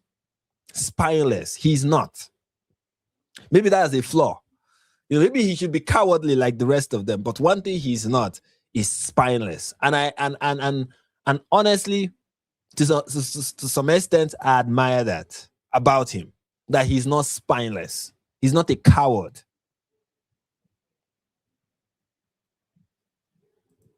And I thought Tim Pool, very courageous, because I know he's getting shit for it, to say something about it. He had an epic go off on it. Major respect for him. But yeah, no, I'm not with that at all. Thank you for the big super chat, but respectfully, no, disrespectfully, that is stupid, okay? And I don't buy into that for 2 seconds. You say, why are we stop noticing? First of all, why are we stop noticing? You can't even write. You can't read or write. You're a fucking idiot. That's one. Two, nobody stopped noticing. Noticing is about paying attention to evidence. Yeah, there was nothing to notice. That is why nobody stopped noticing. It's just there was nothing to notice. There is nothing to notice. There is nothing to see here. That is the annoying part. There is nothing. This is a total nothing burger, and anybody with good sense can recognize it. There is nothing to notice. Evidence. Not scraping the bottom of the barrel, Not talking about suspicion. maroon t-shirts and looking at flight logs and finding any and every possible thing and throwing it at the wall to see what will stick. She says to Russell Brand, it's all connected. Brigitte Macron, Charlie Kirk, the war in Gaza. What a coincidence that everything you talk about is really all the same thing. You just knew it was going back to Brigitte Macron. So no, it's fucking bullshit. And nobody wants to say that because everybody is afraid of this hysterical mob. I faced it before. I was right before. I'm right about this. I'll be vindicated. You watch. I'm done arguing about it. I've said what I have to say on it. Suffered through that Ian Carroll bit. So painful with all the fag prick faces he makes. He and Candace survive off the association fallacy. Nick made a counterpoint that Fed shills make, therefore he has to be a Fed shill Sabao. It is obvious he is grifting off the ascendancy. We don't know you, bro. He's just not rigorous. He's not actually thinking. He's it's just a lot of insinuation. Right, Oh, that's weird. That seems off. Like there's no arguments there. It's not rigorous. Wildcatman 43 cent $20. They say, oh, well, that bullet could have never made a hole. It's like, first of all, you're not a ballistics expert. Second of all, so what's the insinuation? They got the wrong rifle. They shot him with a different caliber bullet than the rifle they planted. And what was the big idea there? Was it sloppy?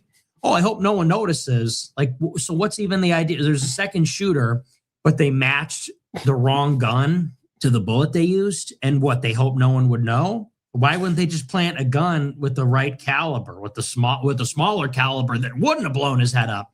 I mean, there's not even a theory there. Are they that sloppy? So France, Israel, and the United States are involved at the highest levels. They're all coordinating. And it's like, how did they decide to act? We're all going to wear the same T-shirt. Okay. If you're here for the Charlie Kirk assassination, go over here. Okay. 1, 2, 3 eyes on me. So on the day of the assassination, we're all going to wear our maroon T-shirts. Okay. Hey, stop talking. Thank you. I'm talking. So on the day of the assassination, we're all going to wear our maroon shirts. And then Larry is going to give the signal with his hands. He's going to be standing next to Charlie Kirk, and he's going to do this. He's going to do this when it's time to kill Charlie with our shooters placed all around the venue, okay? Do you think that's how it went? Do we have the prop gun? It doesn't matter. Just fish one out from the bin. The Goyim aren't going to know. Is that how they think it was planned? But wait, how will we know who the other crisis actors are? We're all going to be wearing maroon. We're all going to be wearing the shirt. We're all going to be wearing the shirt that says Charlie Kill Squad. Wait, how are we going to know when it's time to kill him? Good question. They're going to go like this next to him. And that's when you activate the palm pistol and the energy weapon. Oh, okay. Thanks, Mrs. Thanks, Mr. K. It's so stupid. It's hard to even believe. Wild but then Diamond again, 43 cent $20. Great interview. Candace. Found it funny how peers.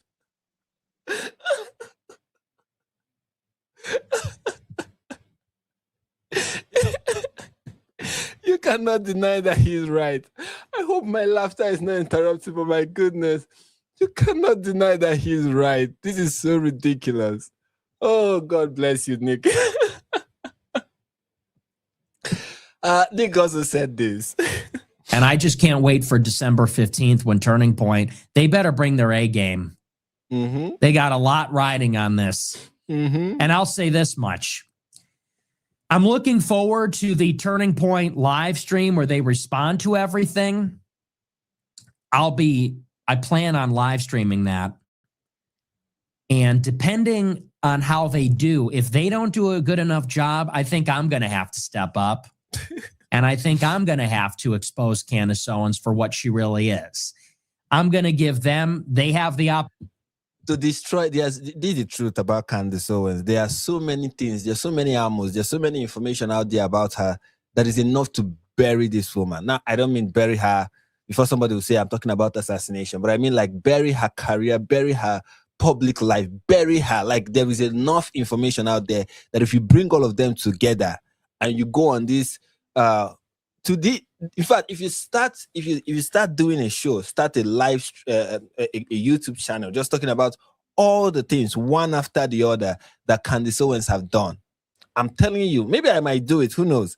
It's going to be one hell of a lucrative YouTube channel because there are a lot of information out there about things that Candace Owens have done from the very first time she was from her high school case to her autopsy websites, brouhaha, to her becoming a conservative, to so many of the things she did with to other conservatives when she was coming up. There is so many things out there to use to just bury this. When I say bury her career, it will just go poof, gone. If it becomes viral and people get to pay attention to those things. This lady has done so much. If you go on, if you do this is an expose of Candace Owens. What you will find that are publicly available will be mind-blowing.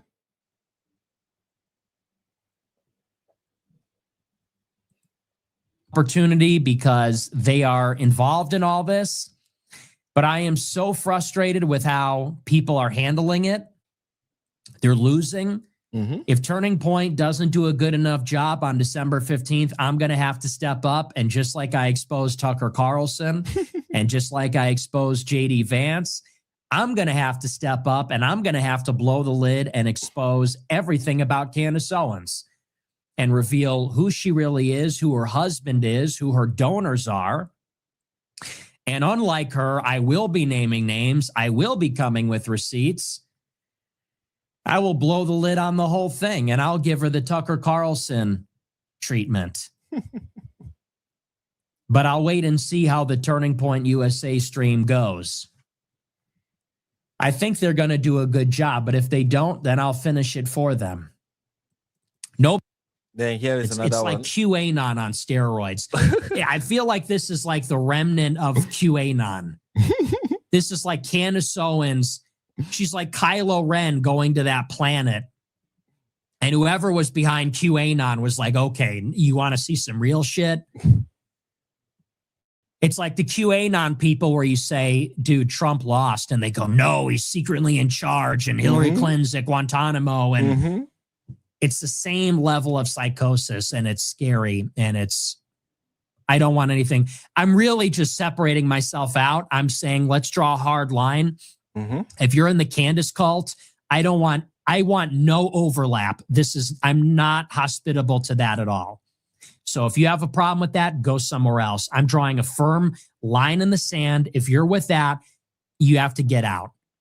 We do gatekeeping here to protect the integrity of the message. That has to be outside of it. That is one thing that everyone wished the what is her name? What is the name? The Megyn Kelly of the world, the Matt Walsh of the world could do to the conservative movement. How about gatekeep it? How about saying, no, we don't want someone like this. You're not part of our movement. We are kicking you out. No, you are not part of our movement. And we are going to draw a hard line in the sand. You are not part of it. But balls is one thing that those people clearly don't have. And they cloak it with, oh, we care about friendship. Oh, please. Spine is one thing you don't have.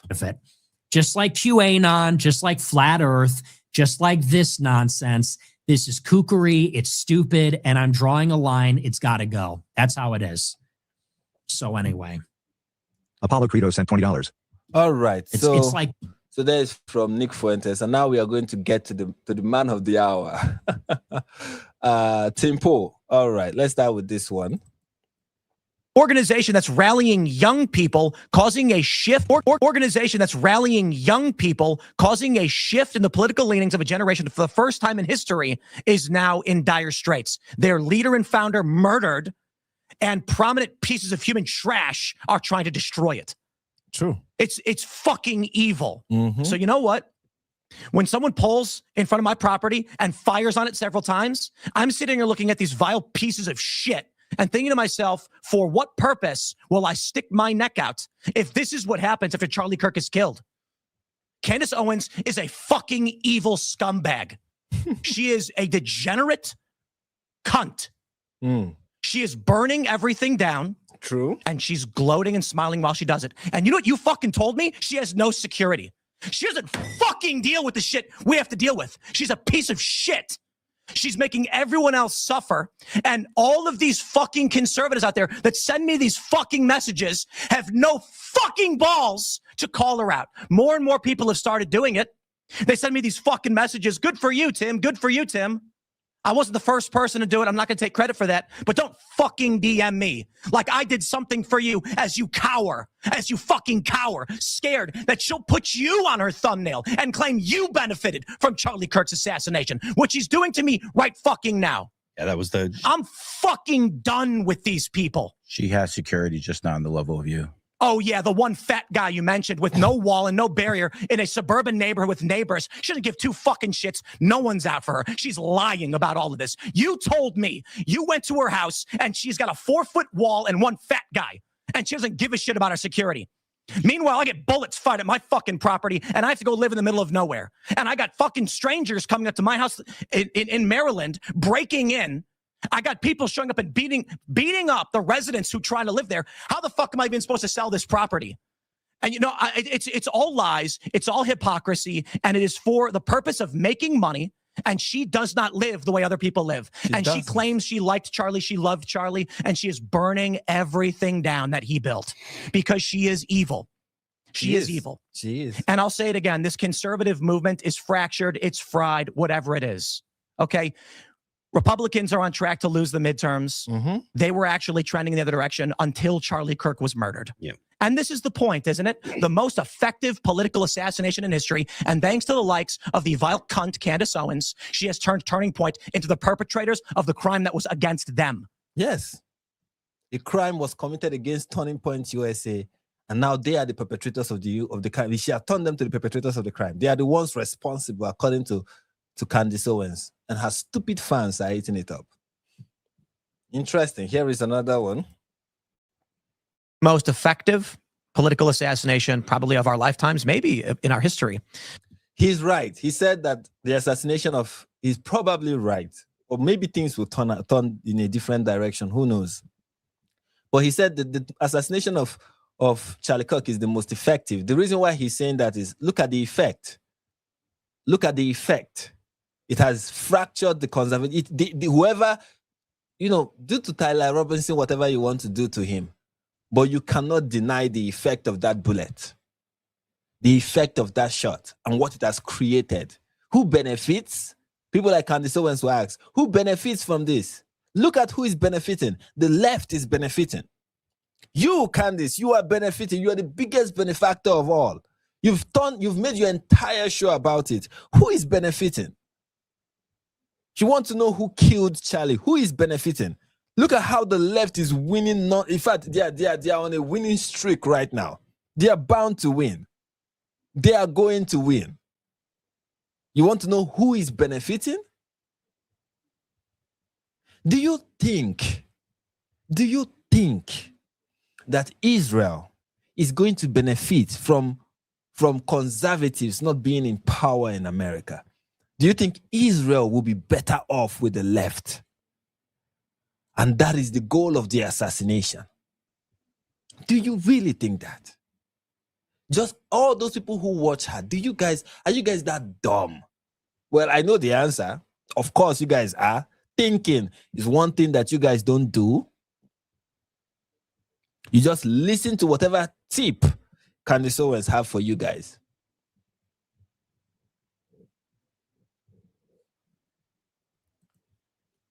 This is indeed the most effective assassination attempt ever. And how effective it is in fracturing a movement, destroying it. Conservatives, you guys have demonstrated that indeed you can kill a movement by shooting somebody. You can kill the momentum that movement have by shooting somebody. Well done. Congratulations. All that was needed was a bullet to the neck. And your spinelessness was exposed. And all of them, we are going to pick that bloody mic and we are going to pick up the bloody mic and we are going to carry it on. An ordinary Candace Owens people could not address. Look at those spineless people. Pick up which mic? The left has faced no serious repercussions. Yep.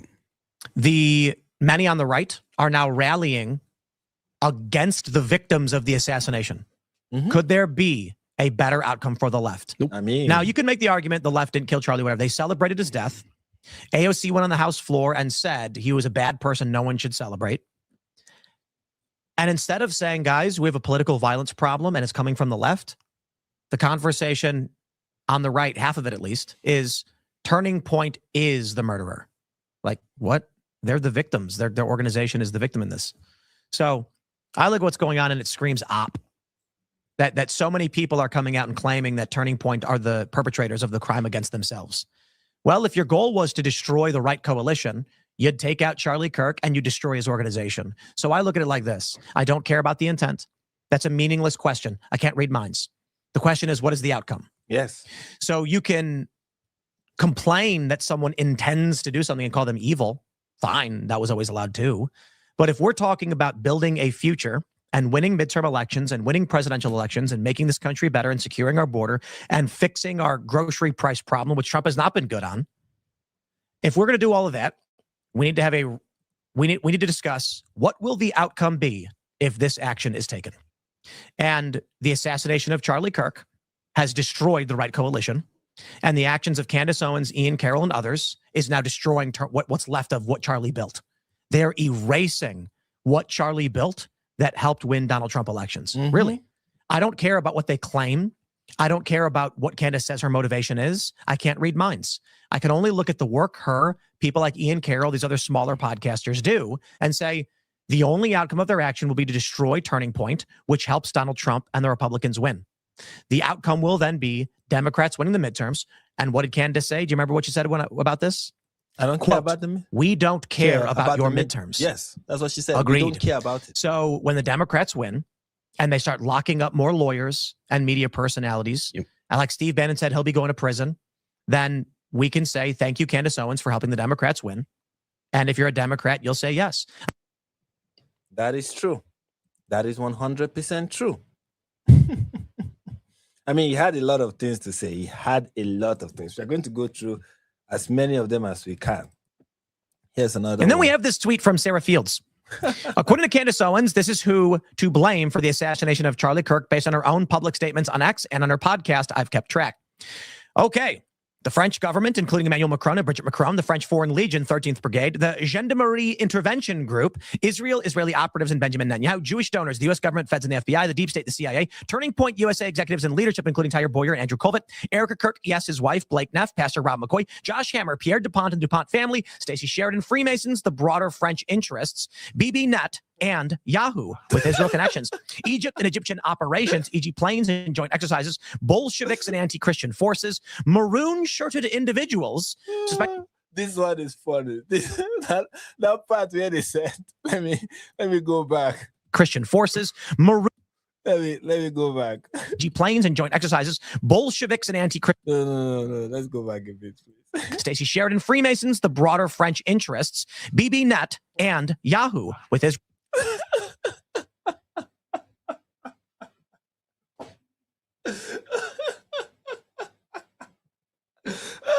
You can see this guy here. He's just laughing like, oh, that's crazy.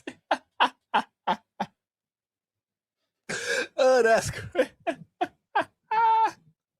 BB Net and Yahoo.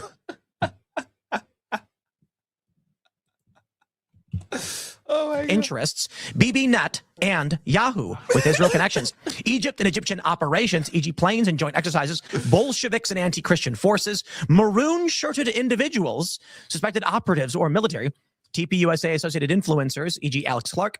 Are you done yet? There were only three possible reasons for her nonsense. Either she's evil, mentally ill, or a complete grifter.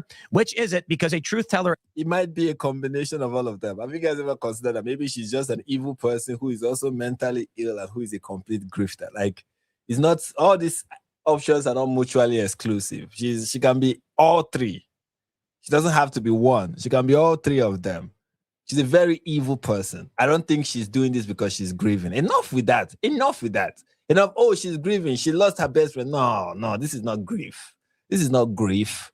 With all this charitable interpretation, I'm done with it. Come on. What are you afraid of? Is not even on the table anymore. So, gentlemen, this shocking revelation that the U.S. military was involved in Charlie Kirk's assassination, what do y'all think? They missed a partridge in a pear tree. Ah, yes. It sounds like she finally figured it out. I don't know. It sounds like she was making fun of Brigitte Macron, and then the French government threatened her life, and now she's just terrified and just doing what she does more because that's made her a lot of money and got her adulation, and her fans tell her they love her. I have to read this from, what does it say, Metafrost? Tim Pool can't pronounce French words. Agreed. Is that I can't pronounce that word. I can't say French things. I can say le chat est sur la table. That's about as close as I'll get to saying anything in French. I wonder if crackhead Candace will eventually get around to blaming Tyler Robinson for the murder. No, guys, I already figured this out. I already figured this out. Do you know what the end of the season finale of this season is going to be?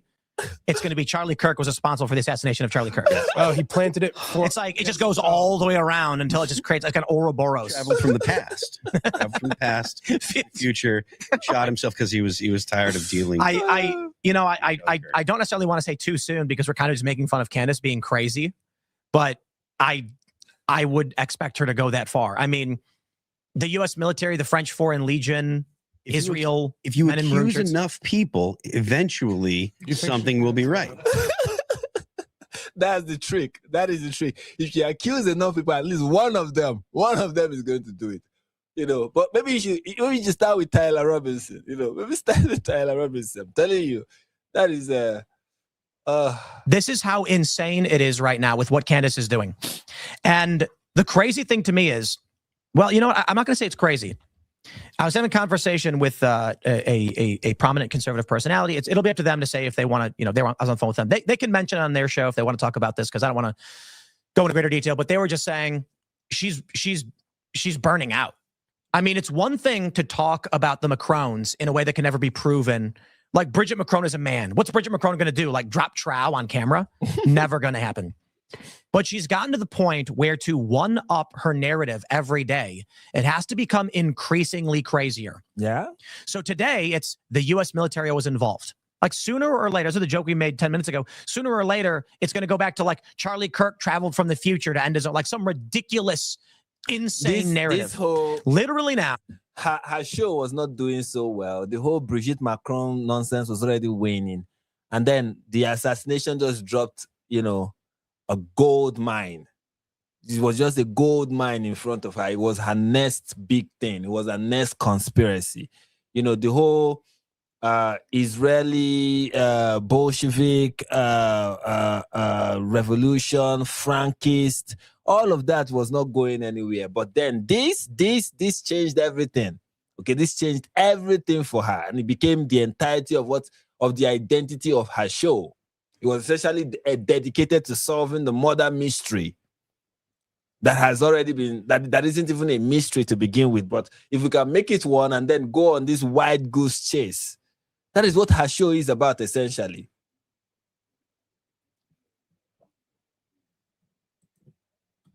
Because I criticized her and she took issue with it and then made up lies about me.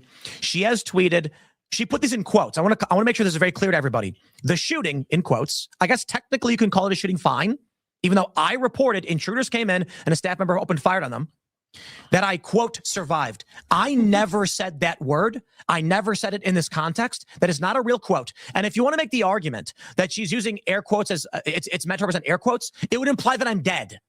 So I'm not dead. So survived in quotes makes no sense. I never said that word, never used it in reference to this. In December 22, was committed by my brother. She is outright saying there was a shooting that I claimed, I quote, survived, that my brother committed. This is psychotic. It is beyond defamation. It is absolutely unhinged and vile and evil to claim my own brother would do anything like this. And it's absolutely, absolutely false. She is an evil person. She is. Got to do it, guys. We got to jump to the next story because welcome to the drama. Welcome to the Candace show. So Candace Owens has claimed that I survived a shooting committed by my own brother. That's what she posted. And she's doing this because she knows she's intentionally misrepresenting the actual story. And she is lying because this is what she does. So let me just, here's a tweet from her. The shooting Tim Pool survived in December 2022 was committed by his brother, by the way. His brother was the one who fired the weapon on his property. He cannot deny this fact. I will tell you unequivocally right now, there was no shooting that I ever claimed to have survived where my brother fired a weapon.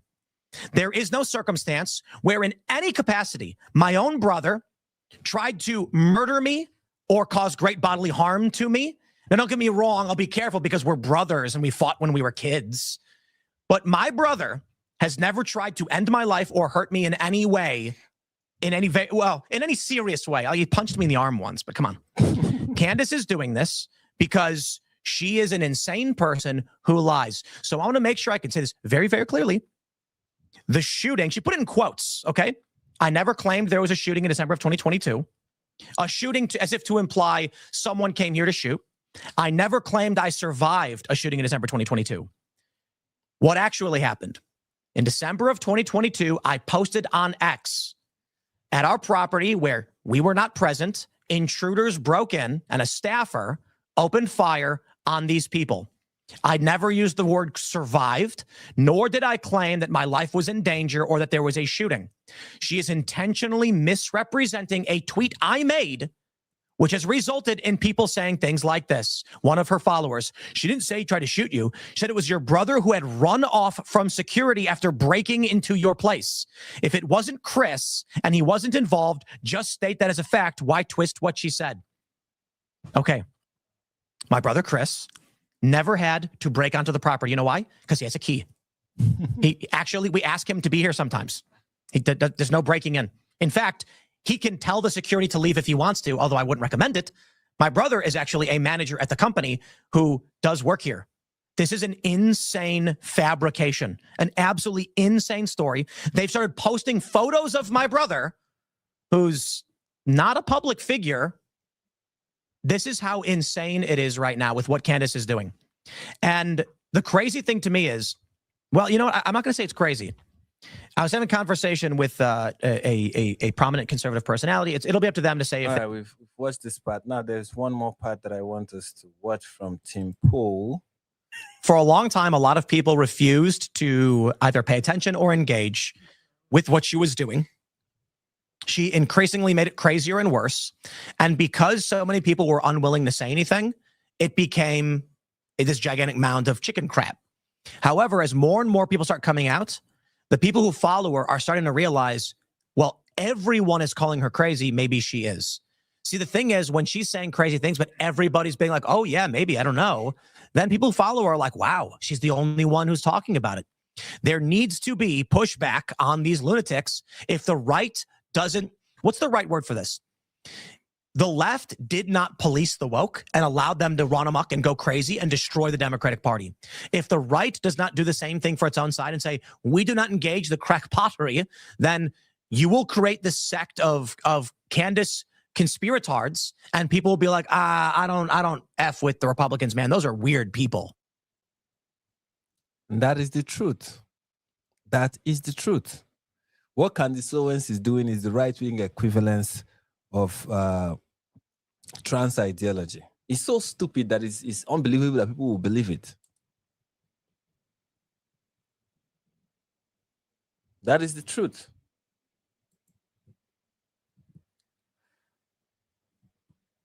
That is the truth. All right, one more from Tim Pool. There we go. I've gotten a bunch of emails. Shocking revelations. And I've gotten people coming to me and talking about what she really does. And I want answers. I want answers. Who's she working for? Who is Candace Owens working for?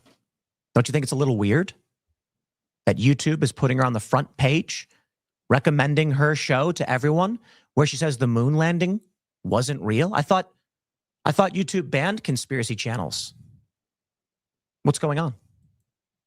Don't you think it's just a little weird that her own lawyers work in the same building as the feds? That doesn't make sense. Why would Candace hire lawyers who work in a federal building or who work in an office building with feds, I should say? It's a little weird, isn't it? I'm just asking questions. She refuses to answer. She has no answers. I think it's all very strange. Charlie Kirk gets murdered. Turning Point loses its leader. And then she comes to finish the job. She is a... I mean, two can play this game, I guess. Two can play this very interesting game.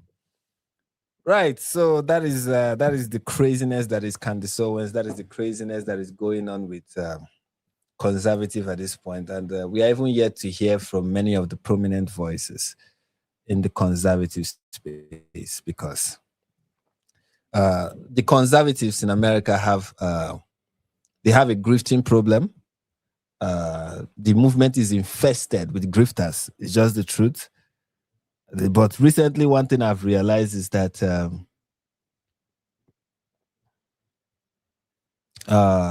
what I've realized recently is that they also have a cowardice problem. Cowards are in that movement, like cowards. And it's quite unfortunate. Quite unfortunate. That is the reality, guys. Again, if you're wondering who is benefiting from this madness, if you're wondering who is, just raking in a lot of money, making the most of it, well, here it is. It is Candace Owens. Every other episode is her trying to solve the murder of her friend. So there you have it. And yeah, like Tim Pool said, as she's doing that, YouTube is pushing her. They love to. She's just, if you're looking for one person that is very effective in destroying the right wing, she is that person, and pushing her is to their advantage. I mean, it's really important to question, to ask that question, like, yeah, why are they really pushing her this much? Why are they really just aggressively pushing her in the algorithm? She's, every time I go on YouTube, even though I don't watch it, I see her latest episode. I've blocked her, of course, not blocked, but muted her on Twitter, so I don't even see her this, and I want to focus on more things. I even tried on Twitter to like cleanse my algorithm of everything Candace Owens. It just recently popped up again, like aggressively. So yeah, I just wanted everybody to just, what is the moral of the story here? Well, the moral of the story is that this is what happened when good people are cowards. I don't know if a good person and a coward can, like, if you can call a good person a coward. For me, I see cowardice as such a very huge vice that if you have it, you are not a good person. Like, I see it as a sin to be a coward. Like, anything you do as a coward to me is a sin. I see it as I'm not even saying, I'm not exaggerating how I feel about cowards. Like, I see it as a grave sin. I believe that as a believer, if you're somebody who believes in the Lord Jesus Christ, you being a coward is you committing sin. You are a sinner. You need to go and repent. Say, Father, Lord, help me and deliver me from the spirit of, from the sin of cowardice. You know, and it is a sin that many Christian conservatives are they have soaked in it. Cowards. And they have many reasons for excusing it. Which is why now that I'm seeing so many of that, and the funny thing is that even the ones that are speaking up, some of them are not even Christians, like Tim Pool and Nick Fuentes. Yeah, he's not. I mean, we all know by this point that his Christianity is one of the biggest heresy I've ever seen in my life. Anyways, so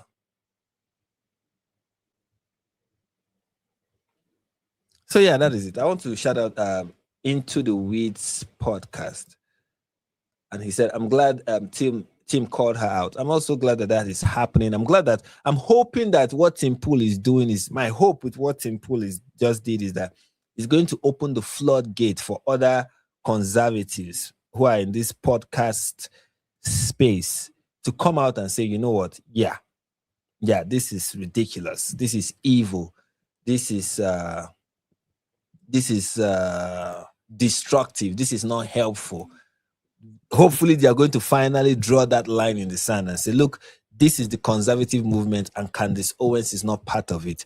Maybe Megyn Kelly can finally find her voice. You know, maybe Matt Walsh can finally realize, oh, this person is not a friend.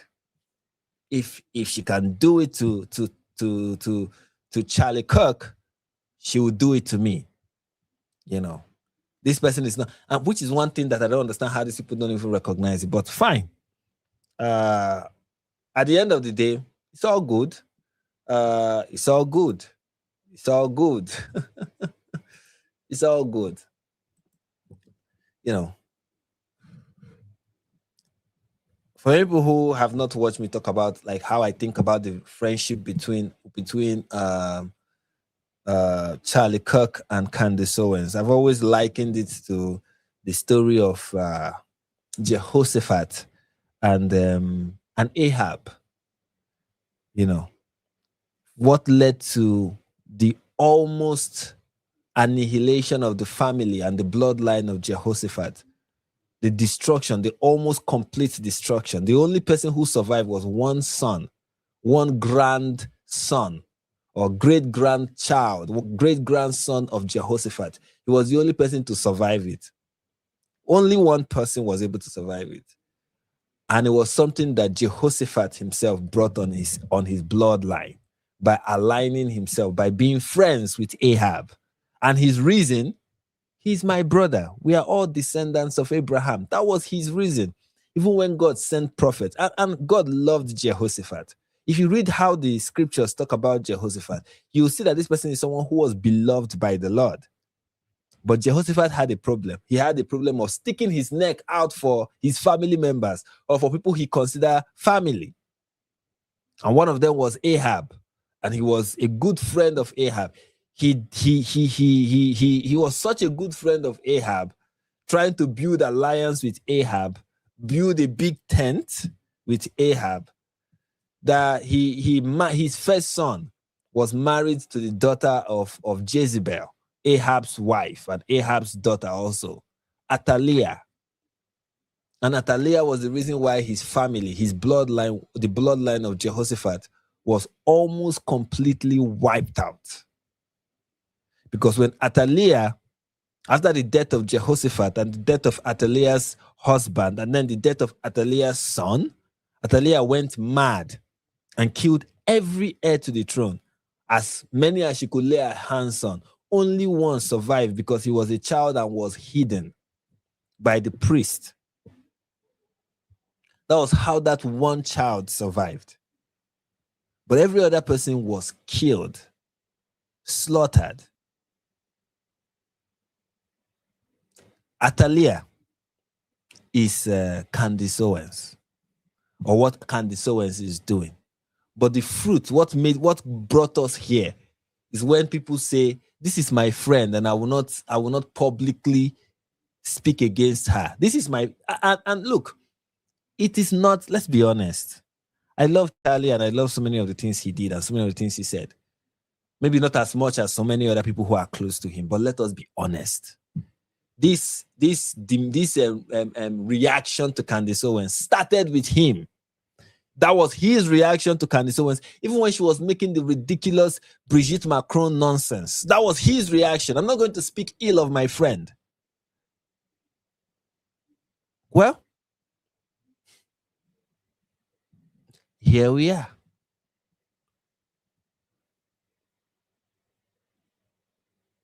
Here we are.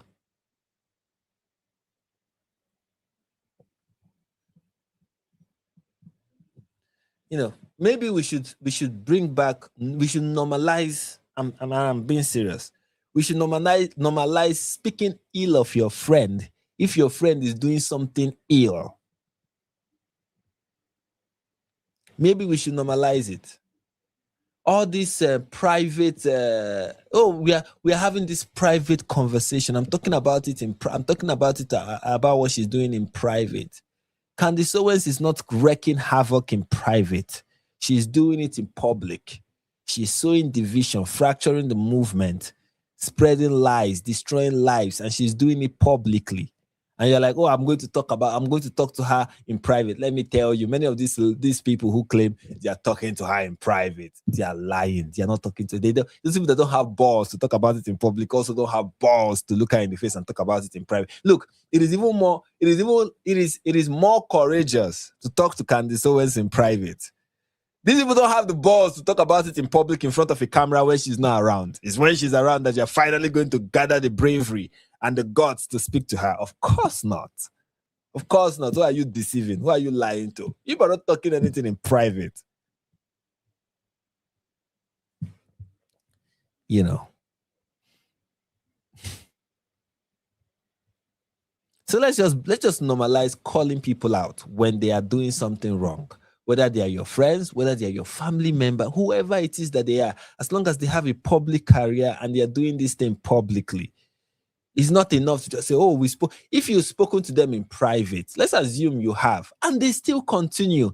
If symptoms persist, it's time to consult the doctor. And that doctor means you go public. You say, "You know what? I have spoken to this person in private. I have tried my best privately to get her to keep quiet. She has refused. Now I have to publicly condemn what she's doing. Not I keep quiet and let it continue and let her destroy people's lives and act like it is not there and say I value our friendship." What are you valuing in that friendship? These people in the conservative movement will have friends they will make the devil their friend. And when people call them and tell them, "Call out the devil," they will say, "No, he may be the devil, but do you know that we are friends? We share the same dinner table." And I'm like, I don't know. I do not know if that makes you look like a very good person. You know, there is this saying that show me your friend and I will show you who you are. Even the scripture said, evil communication corrupt good manners.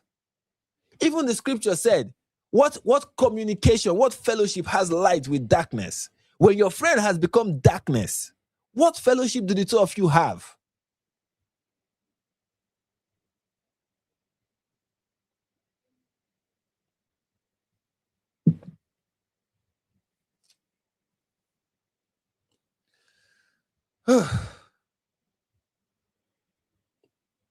But of course, there's nothing anybody is going to say that's going to make a coward any less so. So there is that. So anyway, guys, it was fun. It was fun. It was nice. I appreciate every one of you. We've done this for 2 hours and it was fun. You guys will rightly agree with me that I made very good points. I ran very well and I, straight up said it as it is. And we've come to the end. I appreciate every one of us. And hopefully we'll do this again. I will go live again on Saturday, hopefully. And tell your friends, tell your family, tell everyone you know that Frank has started going live again, and that they should tune in and watch it. Thank you all. I love every one of you. Remember, evil communication corrupt good manners. Don't make if your friend has become darkness, distance yourself from them. There is it is more important. It is more important to have your virtue untainted, to have your reputation untainted with useless friendship. It is more important than keeping a friend and being loyal, whatever that nonsense means. Sorry, I'm ranting again. I should be wrapping up, but I just need to say that. This is one takeaway you should have. This is the takeaway. Don't be late. Don't be like the conservatives who are always late to every party. Don't be late. Do it as quickly as possible. Cut yourself off from those people. I can help them. Help them after you've cut yourself off from them. If they repent and if they change, we come back together. It is that simple. All this is my ride or die. No, we're not riding and dying when you are doing nonsense. Of what value is that? Please let me not go off. Anyways, all right, guys. Till we meet again. Peace and love. Thank you.